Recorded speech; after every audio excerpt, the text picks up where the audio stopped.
Hello guys and welcome to the channel. Today I'm going to show you a few tips to do if you cannot find your Bluetooth accessory on the Motorola Edge 14 Pro.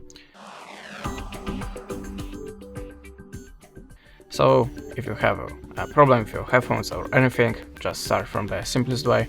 Open the top menu and switch off the Bluetooth connection and switch it on again to restart it, of course. After that you can also try to restart your phone by holding the power button and volume up.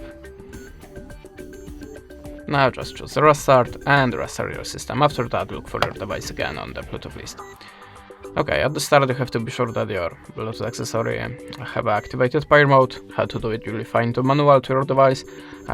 In my case, I have to click 3 times this button. Sometimes you have to push the serial button for a few seconds.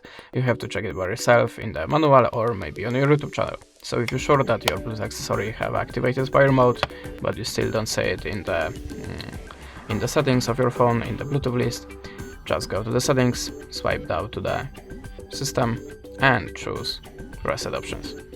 Now you can see that you have reset Wi-Fi, mobile and Bluetooth, so just tap on it, click reset settings and configure it by this button. After that, look for the device again. The next tip from me, go to the settings, choose the about phone, or no, sorry, go to the system again like before and choose. I'm not sure where is update of. Okay, there is it. In the settings, sorry, go to the system updates and tap on the check for updates. If you have any update, just download it and install. And the last recommendation from me, check your phone and your Bluetooth accessory on other Bluetooth device to check which one gadget making a problem here, which one is visible, which not. That's it. Thanks for the watching. Leave us a subscribe, comment, and goodbye.